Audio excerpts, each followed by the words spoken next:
अस्सलाम वालेकुम, मेरा नाम मुबशर लुकमान है और आप देख रहे हैं मुबशर लुकमान यूट्यूब चैनल।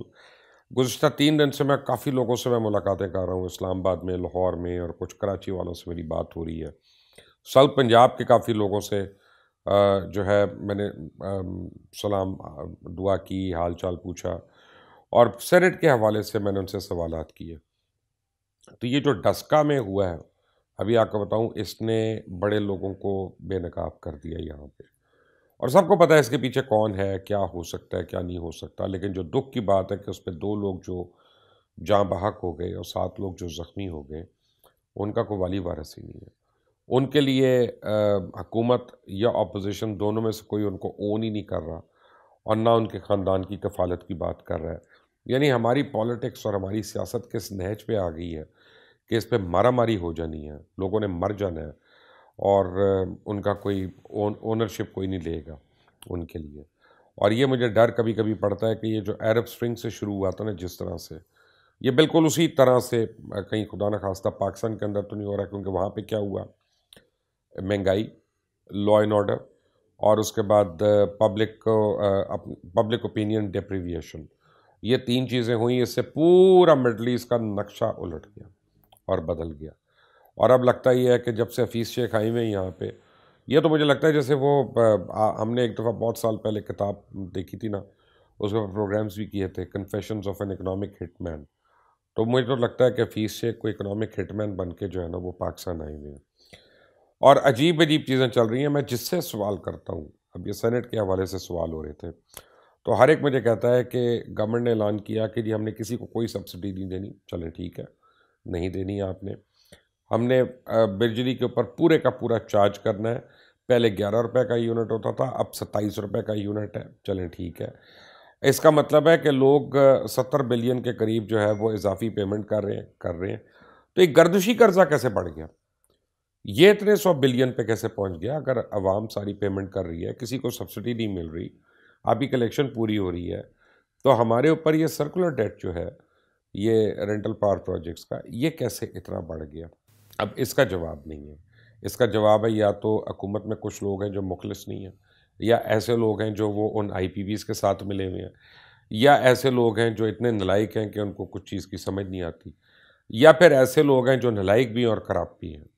क्योंकि और तो कुछ समझ में नहीं आता। अगर आपको कुछ समझ में आता है तो मुझे ज़रूर बताइएगा। लेकिन बताने से पहले इस चैनल को सब्सक्राइब करिएगा, बेल आइकॉन को प्रेस करिएगा और फिर आप तक मज़ीद अपडेट्स जो हैं वो खुद ब खुद आती रहेंगी। अब सेनेट इलेक्शन से क्या सराइयाँ करना कबलस वक्त है, कहना कुछ कबलस वक्त है, लेकिन एक बात तयशुदा है कि अब पूरी अपोजिशन और हुकूमत का जो कांटे का मुकाबला है, वो जनाब यूसुफ रज़ा गिलानी और हफीज़ शेख के दरमियान है। आज जब मुझसे मजाक में लोगों ने पूछा कि जी अगर आपका वोट होता तो आपने किसको वोट देना था, तो मैंने कहा यार अब ये बड़ा एक ट्रिकी सा सवाल है, क्योंकि लेकिन मुझे कोई ओपनली अपनी राय देते हुए मुझे कभी प्रॉब्लम नहीं हुई और मैंने बरमला उसका इजहार किया हमेशा। हफीज़ शेख तो यानी कौन आदमी हफीज़ शेख? वो आदमी है जो पहले यूसुफ रज़ा गिलानी की कैबिनेट में वजीर थे और फिर उनको नॉन परफॉर्मेंस पे गिलानी ने फारिग किया था और उनको निकाला था। और वो पाकिस्तान एक दिन भी नहीं रुके, वो निकल गए यहाँ से। और उसके बाद जब वो वज़ीर ख़ज़ाना बनाना था तो तब वो वापस आई यहाँ पे और अब वो अपने स्टेक्स क्लेम कर रहे हैं पाकिस्तान की सेनेट में। तो अब आप दोनों बताएं कि किस तरह, कितना आसान या कितना मुश्किल जो है वो ये मवाजना है। लोग मुझे कहते हैं कि गिलानी साहब जो हैं वो क्यों यहाँ पे आ गए जबकि वज़ीर आज़म रह चुके हैं पाकिस्तान के, तो सेनेट के इलेक्शन क्यों लड़ रहे हैं? तो मुझे ये लगता है कि अपोजिशन ने एक बहुत बड़ा नाम उतारा है, कुछ सोच के उतारा है, उसको हरवाना मकसूद नहीं, उसको उसको जो है एक स्टेटमेंट के तौर पे उतारा है। और यूसुफ रज़ा गिलानी वो नाम है जिससे उनके जो सियासी मुखालफीन भी जो हैं वो भी उनकी इज़्ज़त करते हैं और उनको खड़े होके मिलते हैं, उनको सलाम करते हैं। गिलानी साहब का एक अपना रख रखाव है, एक अपना उनका मेल जोल है और वो सब कुछ करते हैं। हफीज़ शेख के बारे में ये नहीं कह सकते कि उनका यहाँ पे मेल जोल है। अब उसकी हिद्दत पूरी पीटीआई को भुगतनी पड़ रही है।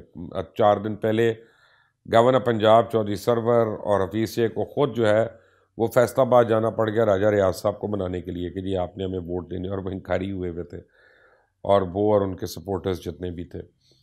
अब आप ये देखें कि जब आप एक एमपीए हो या एमएनए हो, उसके घर में उसकी जगह पे जाना पड़ रहा है, तो इसका मतलब है कि पार्टी में बड़ी दरारें पड़ चुकी हैं। आमिर लियाकत हुसैन, हम उनको जो मर्ज़ी कहें, हमारा इख्तलाफ हो सकता है, हम उनसे हो सकता है इख्तलाफ ना करें, लेकिन बहरहाल वो एक पार्लियामेंटेरियन है और पहली दफ़ा तो पार्लियामेंटेरियन नहीं बने वो वज़ीर मुमलिकत भी रह चुके हैं, वज़ारत के भी यानी मनसब संभाल चुके हैं। उन्होंने बरमला ओपनली कह दिया कि हफीज़ शेख को मैंने तो वोट ही नहीं देना। मैंने अगर इसको वोट देना है तो पहले ये पार्टी में दाखिल हो, उसके बाद 6 महीने काम करे, उसके बाद ये हमसे किसी किस्म का वोट मांगे। इसका मतलब है हफीज़ शेख को पूरी पीटीआई एक पैराट्रूपर के तौर पे देख रही है। अब जहांगीर तरीन के मतलब काफ़ी क्यासराइयाँ हो रही थी। जहांगीर तरीन ने अपना पूरा वज़न जो है वो पार्टी के अंदर डाल दिया। उन्होंने कहा कि जी मैं अपनी पार्टी के ख़िलाफ़ नहीं जाऊंगा और मैं हफीज़ शेख को जीतने में मदद करूंगा। लेकिन हफीज़ शेख को जीतने में मदद वो करेंगे तो आज केपीके में कौन गया हुआ तमाम लोगों को मनाने के लिए? खुद वज़ीर आज़म को जाना पड़ा। जहांगीर तरीन को किसको अप्रोच करना पड़ा? खुद वज़ीर आज़म को करना पड़ा।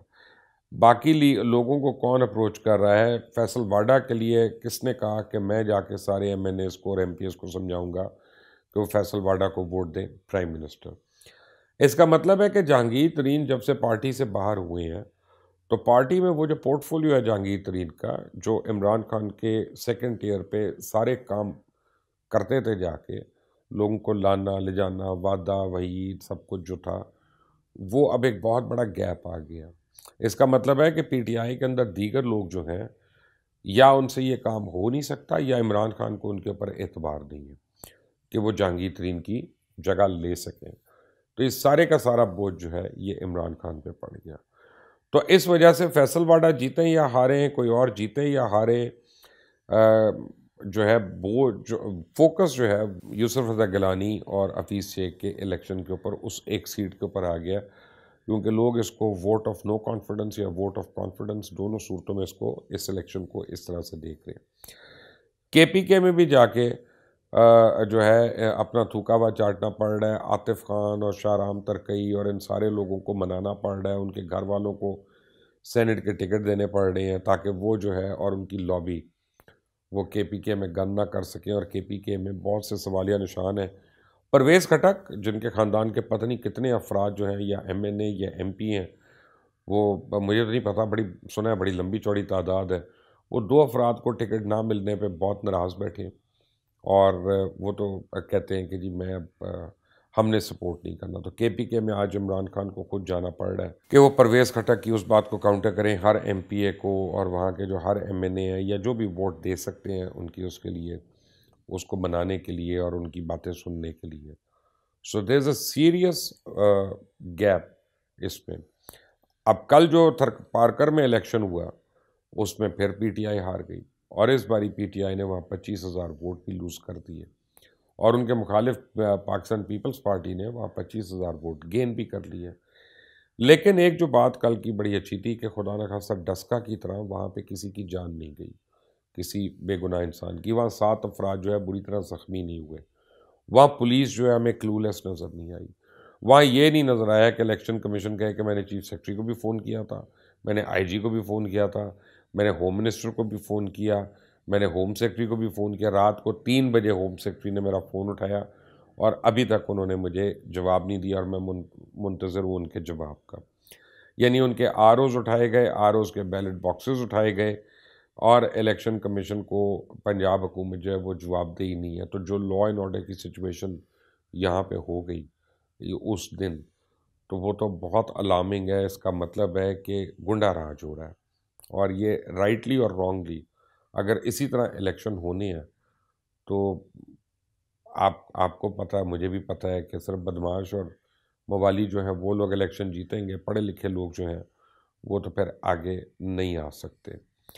महंगाई के ख़िलाफ़ लोग जो है इस वक्त उबल रहे हैं। लोग कहते हैं हमें बताया जा रहा है फॉरेन एक्सचेंज रिज़र्व बढ़ गए हैं, करंट अकाउंट डेफिसिट बेहतर हो गया और हमने सब्सिडीज़ ख़त्म कर दी हैं और कमोडिटीज़ की प्राइस हफीज़ शेख कहते हैं हम नहीं बढ़ने देंगे। तो जब बिजली, गैस और तेल इन 3 चीज़ों को वो बढ़ा देते हैं उनकी कीमत, तो उसके बाद कमोडिटीज़ ने तो खुद ही महंगा होना है। क्यों आटा, दाल, प्याज, सब्ज़ी ये महंगी नहीं होगी? क्योंकि उसने आना तो ट्रॉली के ऊपर है, आना तो ट्रक के ऊपर है, तो अगर उसका डीजल महंगा होगा या उसका पेट्रोल महंगा होगा तो वो किराया महंगा होगा। जब किराया महंगा होगा तो उसके दाम महंगे होंगे, दाम महंगे होंगे तो मार्केट में सब्ज़ी जो है वो महंगे दामों में मिलेगी। तो ये पीसीए का कहना है कि मैं कमोडिटीज़ को कम करने की कोशिश कर रहा हूँ, लेकिन दूसरी तरफ तेल, गैस, बिजली के ऊपर कॉन्सनट्रेट ना करना, ये इंतहाई एक क्रिमिनल स्टेटमेंट है। तो अब ये जो सेनेट इलेक्शन है ना, मैं आपको बताऊँ, इसके बाद गंद बहुत शुरू होना है। जो आपने डस्के में देखा ये बहुत कम है। मुझे डर है कि इससे बहुत ज़्यादा गंद शुरू होने, और मुझे डर ये है कि ये चीज़ हालात से बाहर जाते जा रहे हैं। और डर मुझे इस बात का है कि हमारी सोशल टॉलरेंस जो है वो इतनी कम हो गई है और हम इतने इनटॉलरेंट होते जा रहे हैं कि जो आदमी ऐसा तज्जिया दे या बात करे जो हमारे तज्जिए से मुतज़ाद हो, तो हमें वो हम मरने मारने पे आ जाते हैं और हमें वो काबिल कबूल ही नहीं है।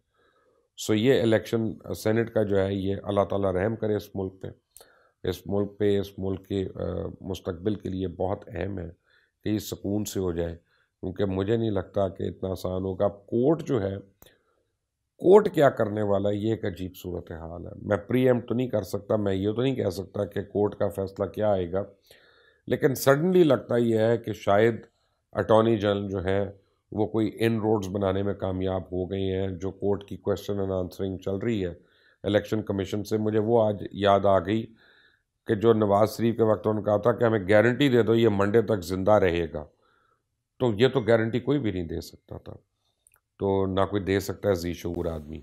तो अब उसी तरह की लगता है दोबारा गारंटीज मांगी जा रही हैं। नवाज शरीफ तो ज़िंदा है और पाकिस्तान में नहीं है, वो बाहर है, और किसी को कोई परवाह नहीं कि किसने मिली भगत करके एक मुजरिम को पाकिस्तान से बाहर निकाल दिया।